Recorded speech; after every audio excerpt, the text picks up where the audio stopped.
Ça accélère en plus de ça la nécrose du régime Macron parce que comment peut-on attribuer une pastille verte ou un label comme ça à des médias mainstream qui mentent continuellement toute la journée? Ils ont tellement menti. Ils ont menti sur la Covid. Ils ont menti sur Nord Stream 2. Ils mentent encore sur l'Ukraine et la Russie.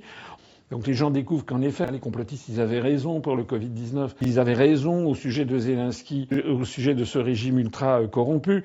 Donc comment est-ce que Macron peut penser que son histoire de labellisation va marcher? Il est dingue en fait, c'est de la sottise. D'ailleurs, à peine avait-il dit ça que Madame Maud Bréjon, qui est la porte-parole du gouvernement, ainsi que Madame Rachida Dati, l'une après l'autre, ont en fait dit qu'il n'y aurait pas de labellisation. Donc ils sont déjà en train de faire du rétropédalage. Et on est en train de nous dire qu'en fait, on avait mal compris Macron. Parce que Macron dit tout et n'importe quoi, pas seulement lui, mais son entourage. Et dès qu'il y a une énorme connerie et qu'il met le feu aux poudres, aussitôt, on a mal compris, c'est sorti de son contexte. Tout est sorti de son contexte. Bon. Voilà, ce qu'il faudrait surtout sortir du contexte français, c'est Macron. Il faudrait vraiment le chasser. L'expérience a montré que même une espèce d'unanimité ou de consensus des journalistes ne valait pas vérité.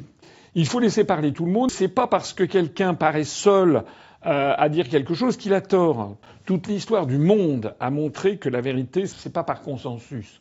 Hein. La vérité, c'est quelque chose qui c'est difficile à trouver, à chercher, et qui se cherche et qui se trouve au fur et à mesure qu'on confronte des idées les unes après les autres. Qu'une vérité est scientifique lorsqu'aucun phénomène, aucune observation scientifique n'a pu la contredire. Et vous savez qu'une vérité n'est plus scientifique dès lors qu'il y a un seul fait qui ne cadre pas avec la théorie. C'est la fameuse affaire de la révolution copernico-galiléenne, lorsque Copernic puis Galilée, à la fin du XVIe, au début du XVIIe siècle, constatant que, d'après leurs mesures astronomiques, il était impossible que le Soleil tourne autour de la Terre, mais que c'était l'inverse, ça a été une révolution, parce qu'ils ont remis en cause le dogme qui avait été imposé par l'Église catholique depuis saint Thomas d'Aquin.